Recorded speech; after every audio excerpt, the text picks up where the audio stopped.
Hello everyone, welcome to ISPC centre. This is Prashant Kumar. Friends, आज के इस वीडियो में मैं आप लोगों के साथ नवंबर महीने की प्रतियोगिता दर्पण की शॉर्ट नोट्स को डिस्कस करूंगा। जैसा कि आप सभी जानते हैं कि हमारे यूट्यूब चैनल आईएसपीसी सेंटर पर मंथली वाइज प्रतियोगिता दर्पण की शॉर्ट नोट्स को डिस्कस किया जाता है ताकि प्रीलिम्स परीक्षा में आपको करेंट अफेयर से संबंधित परेशानियों का कम सामना करना पड़े। ठीक है, तो आज का हमारा वीडियो नवंबर 2023 महीने की प्रतियोगिता दर्पण की शॉर्ट नोट से संबंधित होगा। यह जो हमारे वीडियो है वह 17वीं बीपीएससी प्रारंभिक परीक्षा के साथ साथ बिहार की आगामी सभी प्रतियोगिता परीक्षाओं के लिए काफी ज्यादा महत्वपूर्ण है।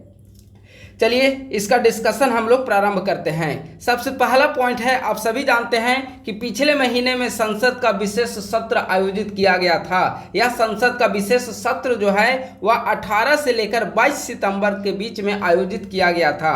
पुराने संसद भवन इस विशेष सत्र के दौरान पुराने संसद भवन से जो कार्य होते थे उसको हटाकर अब नए संसद भवन में शिफ्ट कर दिया गया है। ठीक है, यानी कि पुराना संसद भवन जो है अब संविधान सदन के नाम से जाना जाएगा और वहां पर अंतिम दिन जो कार्यवाही हुई वह 19 सितंबर को अंतिम बार उस पुराने संसद भवन में कार्य किया गया था। ठीक है, और 19 सितंबर को ही नए संसद भवन में कार्य की शुरुआत कर दी गई। यानी कि जो संसद का विशेष सत्र 18 से 22 सितंबर के बीच में आयोजित किया गया था, इसका मुख्य लक्ष्य जो था वह पुराने संसद भवन से कार्य प्रक्रिया को हटाकर नए संसद भवन में शिफ्ट करना। और यह शिफ्ट कब किया गया? 19 सितंबर को। यह डेट आप लोग याद रखिएगा।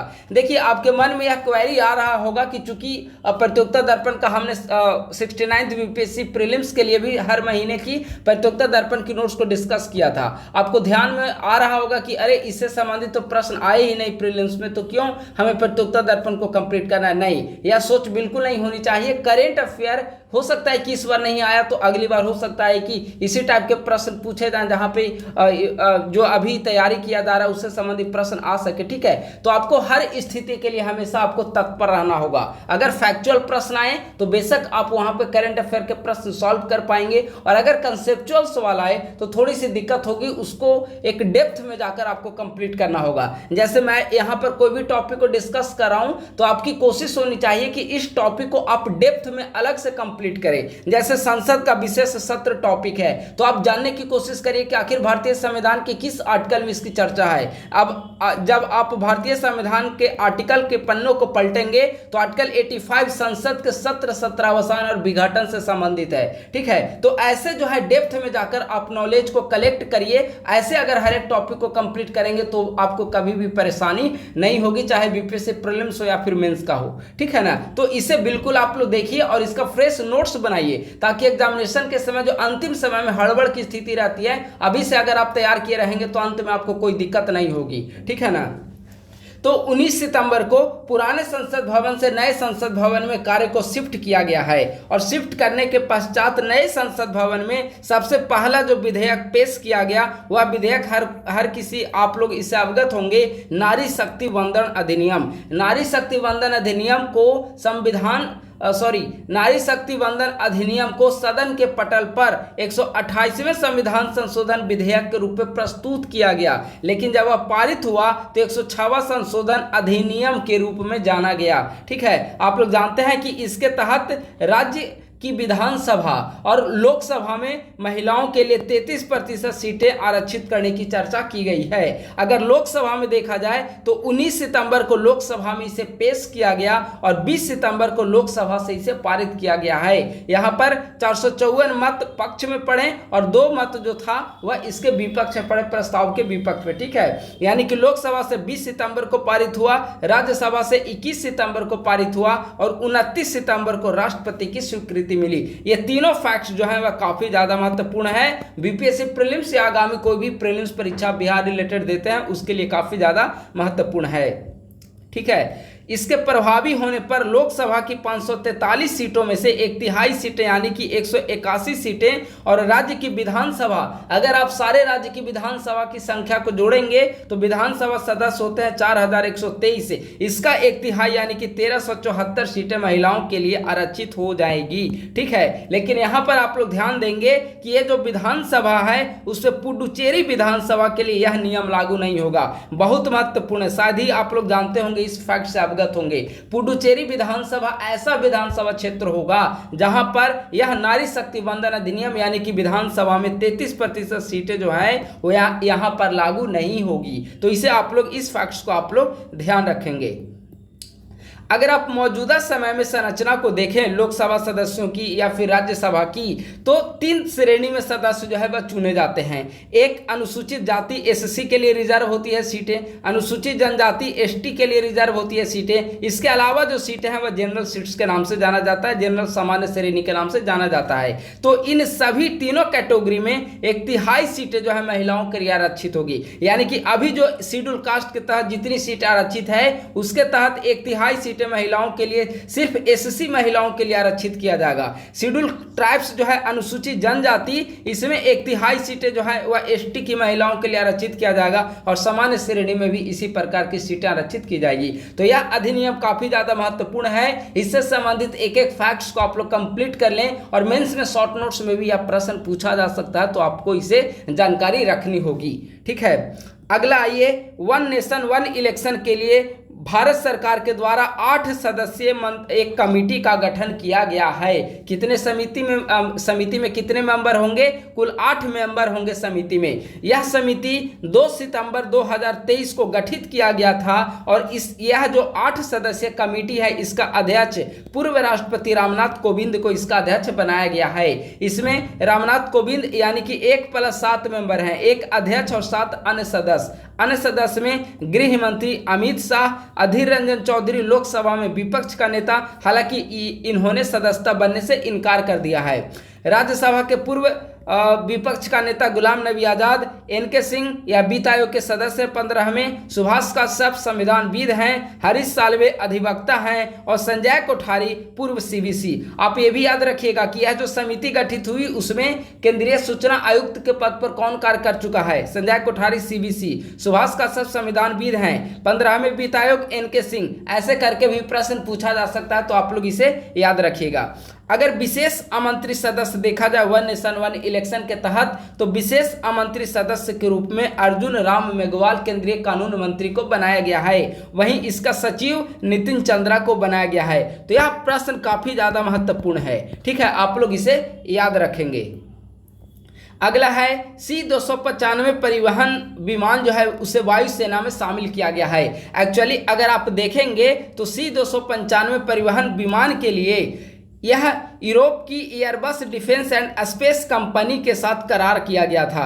यह बेसिकली स्पेन की कंपनी है और स्पेन की कंपनी के साथ भारत ने 56 C-295 परिवहन विमान के लिए करार किया था। इस करार के तहत 40 जो विमान होंगे इसका उत्पादन जो है वह गुजरात के बड़ोदरा में टाटा एडवांस सिस्टम लिमिटेड के द्वारा किया जाएगा और रेस्ट जो 16 विमान होंगे वह स्पेन से बनकर भारत आएगा। ठीक है, यानी कि 56 में 16 स्पेन से आएगा और 40 जो है वह गुजरात के बड़ोदरा में टाटा एडवांस सिस्टम लिमिटेड के द्वारा इसका निर्माण किया जाएगा।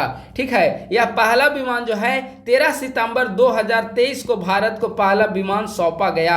या इसकी तैनाती जो है गाजियाबाद स्थित हिंडन एयरबेस पर इसकी तैनाती की गई है। अगर आप देखेंगे वायुसेना में तो यह विमान एवरो 748 विमान का स्थान लेगा। कौन सा? C-295, यानी कि पहले वायुसेना में परिवहन विमान के रूप में एवरो 748 का प्रयोग किया जाता था, अब C-295 का प्रयोग किया जाएगा। तो ये सारे फैक्ट जो है महत्वपूर्ण है। आप लोग कोई भी फैक्ट्स को पढ़ें तो इसके इर्द गिर्द जितने भी महत्वपूर्ण चीजें हैं उसको जानने का प्रयास करें, तभी जाकर आप बीपीएससी का प्रीलिम्स आपसे कंप्लीट हो पाएगा। ठीक है, तो ऐसे करके अगर सारे फैक्ट्स को देखें, जैसे C-295 कहाँ उत्पादन होता है, कौन सी कंपनी उत्पादित करती है, कौन से देश इसका आयात करते हैं, निर्यात करते हैं, भारत के साथ कब करार हुआ है, कितने का करार हुआ है, ये सभी चीजों को आप जानने का प्रयास करें डेप्थ में जाकर।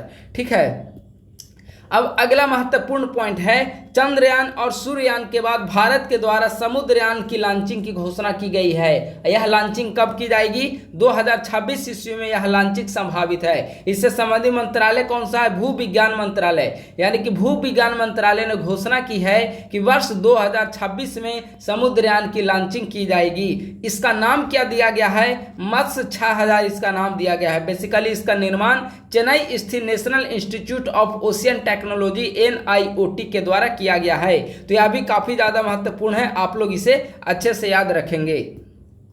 अगला है, यूनेस्को की विश्व धरोहर सूची में भारत से 2 नए स्थल को शामिल किए गए हैं। अगर आप पुराना डेटा को देखेंगे तो पहले 40 स्थल जो थे वे भारत के थे जो यूनेस्को की विश्व धरोहर सूची में शामिल थे, लेकिन 2 नए स्थल को इसमें शामिल कर दिया गया। तो अब कुल स्थल कितने हो गए हैं? 42। इन 42 स्थल में 34 सांस्कृतिक, 7 प्राकृतिक और 1 मिश्रित स्थल हैं। ठीक है, 34 और 7 41 और 1 42 स्थल हो गए। ठीक है, जो 2 नए स्थल को शामिल किया गया है उनमें शांति निकेतन बंगाल का, विश्व भारती और कर्नाटक के अंतर्गत होयसल के पवित्र मंदिर, इसके अंतर्गत 3 मंदिर आएगा, बेलूर, हलेबीड और सोमनाथपुर के मंदिर शामिल हैं। तो यह काफी ज्यादा महत्वपूर्ण है। एक्चुअली शामिल करने का निर्णय सऊदी अरबिया में बैठक आयोजित की गई थी, वहां पर निर्णय लिया गया और सऊदी अरब में 45वां यूनेस्को की 45वां सत्र का आयोजन सऊदी अरब में किया गया, जहां पर भारत के 2 नए स्थलों को यूनेस्को की विश्व धरोहर सूची में शामिल करने का फैसला लिया गया है। अब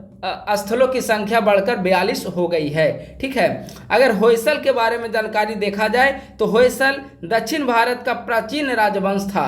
10वीं से लेकर 14वीं शताब्दी में 317 वर्ष तक इसने राज किया है। इसकी राजधानी पहले बेलूर थी, पर बाद में हलेबीड इसकी राजधानी स्थानांतरित कर दी गई है। तो काफी ज्यादा महत्वपूर्ण है, आप लोग इसे याद रखेंगे। अगला है Times higher education world university ranking 2024। यह 2024 की रैंकिंग 2023 में जारी की गई है। अब आप सिर्फ इस पे 2 फैक्ट्स याद रखें, पहला वर्ल्ड में नंबर 1 पे कौन है और दूसरा भारत पे नंबर 1 पर कौन है। वर्ल्ड में देखा जाए तो यूके ब्रिटेन का ऑक्सफोर्ड यूनिवर्सिटी नंबर 1 है, यूएसए का स्टैनफोर्ड विश्वविद्यालय नंबर 2 है और यूएसए का MIT Massachusetts institute of technology number 3 पर आता है। अगर कुल संख्या में देखें तो भारत का 91 विश्वविद्यालय इसमें शामिल है। ओवरऑल कंट्री के हिसाब से 4थे नंबर पर आता है और इंडिया में फर्स्ट स्थान IISc Indian institute of sciences Bengaluru का फर्स्ट स्थान आता है। ठीक है, भारत में। तो ये 2 फैक्ट्स को याद रखें, वर्ल्ड में ऑक्सफोर्ड और भारत में IISc बेंगलुरु। अगला G20 समिट। आप सभी जानते हैं कि G20 समिट अभी आयोजित किया गया भारत में 9 से 10 सितंबर के बीच में। ठीक है, 18वां G समिट सम्मेलन था। इसका थीम था वसुधैव कुटुंबकम या one earth one family one future. इसमें 2 महत्वपूर्ण घोषणा की गई है। मैं आपको टास्क दे रहा हूं, इन दोनों महत्वपूर्ण घोषणाओं के बारे में विशेष जानकारी आप लोग एकत्रित करें। पहला है global biofuel alliance. Global biofuel alliance के बारे में हर एक चीज, कितने देश शामिल है, कब घोषणा की गई, क्या महत्वपूर्ण लक्ष्य है, क्या संभावनाएं हैं जैव ईंधन उत्पादन को लेकर, इन सभी चीजों को आप लोग नोट्स में अपडेट कर लें। दूसरा, भारत मध्य पूर्व यूरोप आर्थिक कॉरिडोर, इसके बारे में भी कि कितने कंट्री शामिल हैं, कैसे भारत के कौन कौन से बंदरगाह इससे कनेक्ट होंगे और इसका सी रूट क्या क्या होगा, इस बंदरगाह के बनने से भारत को क्या फायदे होंगे, रणनीतिक रूप से क्या फायदा होगा, चीन के BRI को कैसे काउंटर करेगा, इन सभी पक्षों को आप लोग अच्छे से नोट्स में अपडेट कर लें। इन दोनों फैक्ट्स को आप लोग कंप्लीट कर लें, ये आपका टास्क है। अगला है 43वां आसियान समिट। आप सभी जानते हैं कि आसियान समिट 43वां कहां पर आयोजित किया गया है? इंडोनेशिया में। इंडोनेशिया की राजधानी कहां पर है? जकार्ता। इसमें 11वें सदस्य के रूप में पूर्वी तिमोर, ईस्ट तिमोर को शामिल किया गया है। अगर आसियान के बारे में विशेष जानकारी को देखा जाए तो आसियान का गठन 8 अगस्त 1967 ईस्वी को किया गया था। इसमें कुल 10 सदस्य हैं। इसमें फिर एक नए सदस्य जोड़ा गया है, पूर्वी तिमोर। 10 सदस्यों में देखा जाए इंडोनेशिया, मलेशिया, फिलीपींस, सिंगापुर और थाईलैंड ये संस्थापक सदस्य है। इसके बाद 6ठे सदस्य के रूप में ब्रुनेई को जोड़ा गया, फिर वियतनाम, लाओस, म्यांमार और कंबोडिया को क्रमवार रूप से जोड़ा गया है। तो ये 10 मेंबर हो गए, प्लस 11वां मेंबर हो गया है तिमोर लिस्ते, पूर्वी तिमोर, ईस्ट तिमोर। ठीक है, तो इसे आप लोग याद रखेंगे। अगला है 18वां पूर्वी एशिया शिखर सम्मेलन। देखिए 18वां पूर्वी एशिया शिखर सम्मेलन, देखिए आसियान का समिट जहां पर होगा, ईस्ट एशिया समिट भी वहीं पर आयोजित की जाएगी। तो 18वां पूर्वी एशिया समिट, आसियान समिट हमने कहां पर बताया, इंडोनेशिया जकार्ता। तो 18वां पूर्वी एशिया शिखर सम्मेलन भी कहां पर होगा, जकार्ता में। इसमें आसियान के 10 सदस्य तो अवेलेबल हैं ही, प्लस 8 अन्य सदस्य भी इसमें शामिल हैं, जैसे भारत और चीन। इसको पेयर में करके याद रखें, भारत चीन एक जगह दोनों पड़ोसी हैं, जापान दक्षिण कोरिया ये भी दोनों पड़ोसी हैं, ऑस्ट्रेलिया न्यूजीलैंड ये भी दोनों पड़ोसी हैं, और एक रशिया और यूएसए सुपर पावर दोनों शामिल है। ठीक है, तो 10 आसियान प्लस 8 अन्य मिलकर क्या बनेंगे, पूर्वी एशिया शिखर सम्मेलन। कहां पर हुआ, इंडोनेशिया में। ठीक है, अगला, जिम्बाब्वे के नए राष्ट्रपति एमरसन मनांगागवा पुनर्निर्वाचित हुए हैं। पहले भी जिम्बाब्वे के राष्ट्रपति थे एमरसन मनांगागवा, लेकिन अभी ये पुनर्निर्वाचित हुए, यानी कि सेकंड टाइम बने हैं। ठीक है, भारतीय मूल के अर्थशास्त्री थर्मन शनमुगरत्नम सिंगापुर के नए राष्ट्रपति बने। महत्वपूर्ण है क्योंकि ये भारतीय मूल के अर्थशास्त्री हैं। किस पेशे से संबंधित हैं, अर्थशास्त्री पेशे से संबंधित हैं। क्या नाम हुआ उनका, थर्मन शनमुगरत्नम। ये सिंगापुर के नए राष्ट्रपति बने हैं। ठीक है, अगला है, पृथ्वी से लगभग 8.23 करोड़ किलोमीटर दूरी पर बेनु क्षुद्रग्रह से चट्टान पत्थरों के टुकड़े के सैंपल लाने के लिए नासा द्वारा 7 वर्ष पूर्व रवाना किया गया ओसिरिस REX मिशन अपनी कामयाबी के पश्चात 24 सितंबर को पृथ्वी पर लौटा है। तो नासा के द्वारा लॉन्च किया गया था, क्या नाम था इस मिशन का, ओसिरिस REX इस मिशन का नाम था। ठीक है, तो इसे आप लोग याद रखेंगे, 7 वर्ष पूर्व लॉन्च किया गया था, लेकिन इसने कामयाबी हासिल की है। ठीक है, अगला पॉइंट है, भारत प्रतिस्पर्धा आयोग ने एयर इंडिया में विस्तारा के विलय को मंजूरी दी है। किसमें, एयर इंडिया में, जो कि टाटा सन्स के स्वामित्व वाली कंपनी है एयर इंडिया, इसमें विस्तारा के विलय को मंजूरी प्रदान कर दी गई है। अगला है IMEC, अभी हमने आपको एक टास्क के रूप में दिया था, भारत मध्य पूर्व यूरोप आर्थिक गलियारा। देखिए इसके तहत विश्व के प्रमुख देश जो हैं वह कनेक्टिविटी बढ़ाने पर फोकस कर रहे हैं। इनमें भारत, अमेरिका, सऊदी, संयुक्त अरब अमीरात, इटली, जर्मनी, EU, फ्रांस जैसे कंट्री इसमें शामिल हैं। इनका उद्देश्य है कि रेल, सड़क, बंदरगाह इन तीनों माध्यम से कनेक्टिविटी को बढ़ाया जाए। अगर एक कनेक्टिविटी स्थापित हो पाती है तो भारत की पश्चिम एशिया तक पहुंच और यूरोपीय कंट्रीज, अमेरिकी कंट्रीज तक पहुंच काफ़ी सुगम तरीके से हो पाएगी, और BRI जो चाइना के नेतृत्व में चल रहा है उसे काउंटर करने की स्थिति में भारत सक्षम हो पाएगा। तो ये कंट्री का नाम आप लोग याद रखें, और ऐसे भी जनरल नॉलेज से संबंधित है, चूंकि G20 में घोषणा की गई और आप BPSC की तैयारी कर रहे हैं तो इतना अवेयर आपके पास होनी चाहिए कि ऐसे सभी फैक्ट्स को आप लोग ध्यान में रखें। ठीक है, अगला है PM विश्वकर्मा योजना। आप सभी जानते हैं कि प्रधानमंत्री के द्वारा अपने जन्मदिन के अवसर पर इस वर्ष प्रधानमंत्री विश्वकर्मा कौशल सम्मान योजना PM विश्वकर्मा योजना की घोषणा की गई है। आप देखेंगे कि 15 अगस्त को जब प्रधानमंत्री लाल किले से झंडा फहराकर समारोह को संबोधित कर रहे थे तो 15 अगस्त को उन्होंने कहा था PM विश्वकर्मा योजना की घोषणा की बात की थी, और 16 अगस्त को उन्होंने कैबिनेट में इसकी मंजूरी भी प्रदान कर दी थी, और 17 सितंबर को इस योजना को घोषित किया गया। इसका उद्देश्य क्या है, पारंपरिक कौशल वाले कर्मियों को अपना कारोबार प्रारंभ करने व विस्तार करने में मदद, चाहे वह सोनार हो, चाहे वह बढ़ई हो, कुम्हार हो, हर एक जो पारंपरिक पेशे से संबंधित है, पारंपरिक कौशल वाले कर्मी हैं, उनको इस अपने रोजगार के विस्तार करने में सरकार द्वारा मदद प्रोवाइड किया जाएगा। और अगर आप 23-24 का बजट देखेंगे केंद्र सरकार के द्वारा तो इस बजट के अंतर्गत 13,000 करोड़ रुपया इनके लिए आवंटित किए गए हैं। इसमें कुल 18 प्रकार के कारीगर शामिल हैं, और पात्र लाभार्थियों को, कारीगरों को 3 लाख रुपये तक का ऋण उनको 5% की रियायती ब्याज पर प्रोवाइड कराई जाएगी। तो आप देखिए PM विश्वकर्मा कौशल योजना बहुत महत्वपूर्ण है यह स्कीम, इसे आप लोग हमेशा याद रखेंगे। ठीक है, अगला है 2023-24 में खाद्यान्न उत्पादन लक्ष्य 332 मीट्रिक टन रखा गया है। यानी कि 23-24 में इस वित्तीय वर्ष जो करंट चल रहा है उसमें खाद्यान्न उत्पादन कितना किए जाने का लक्ष्य रखा गया है, 332 मीट्रिक टन। तो आप लोग डेटा को याद रखेंगे। अगला है ग्लोबल इनोवेशन रैंकिंग 2023। देखिए जो ग्लोबल इनोवेशन रैंकिंग 2023 है वह विश्व बौद्धिक संपदा संगठन WIPO के द्वारा जारी की गई है। इसमें भारत का स्थान देखा जाए तो 132 देशों की सूची में भारत का स्थान 40वां है, जिनमें पहला स्थान स्विट्जरलैंड ने प्राप्त किया है। ठीक है, इस इंडेक्स से संबंधित यही 3 बात जानना है। पहला, किसके द्वारा जारी किया गया, दूसरा, पहला स्थान किसका है, तीसरा, भारत का स्थान क्या है। अगला ये वैश्विक जैव ईंधन गठबंधन, अभी हमने ऊपर डिस्कस किया था बायोफ्यूल अलायंस, जिसे G20 के दौरान घोषणा की गई थी। इसके अंतर्गत Bharat, Brazil, USA, Italy, Argentina, Canada व दक्षिण अफ्रीका इसमें शामिल है। इसके अलावा 8 सपोर्टिंग मेंबर इसमें शामिल हैं। अब देखेंगे कि वर्तमान समय में विश्व में सबसे ज़्यादा जो जैव ईंधन का उत्पादन हो रहा है वह भारत, ब्राजील और USA के द्वारा उत्पादन किया जा रहा है। तो ये जो शामिल मेंबर हैं इनका उद्देश्य है कि पेट्रोल में इथेनॉल के मिश्रण को बढ़ाकर 20% तक किया जाए। यह भारत के द्वारा भारत के प्रधानमंत्री नरेंद्र मोदी ने सभी देशों से अपील की है। तो यह काफ़ी ज़्यादा महत्वपूर्ण है। अगला है economic freedom of the world index, आर्थिक स्वतंत्रता सूचकांक। देखिए कनाडा के थिंक टैंक फ्रेजर इंस्टीट्यूट के द्वारा जारी किया गया। ठीक है, इसमें पहला स्थान सिंगापुर ने प्राप्त किया और भारत का स्थान है 165 देशों की सूची में भारत का स्थान है 87वां। तो काफ़ी ज़्यादा महत्वपूर्ण है। अब आइए प्रमुख नियुक्तियां जो इस महीने की प्रतियोगिता दर्पण में जिसकी चर्चा की गई है। फिल्म एंड टेलीविजन इंस्टीट्यूट के नए चेयरमैन कौन बने? फिल्म एंड टेलीविजन इंस्टीट्यूट के नए चेयरमैन आर माधवन को बनाया गया है।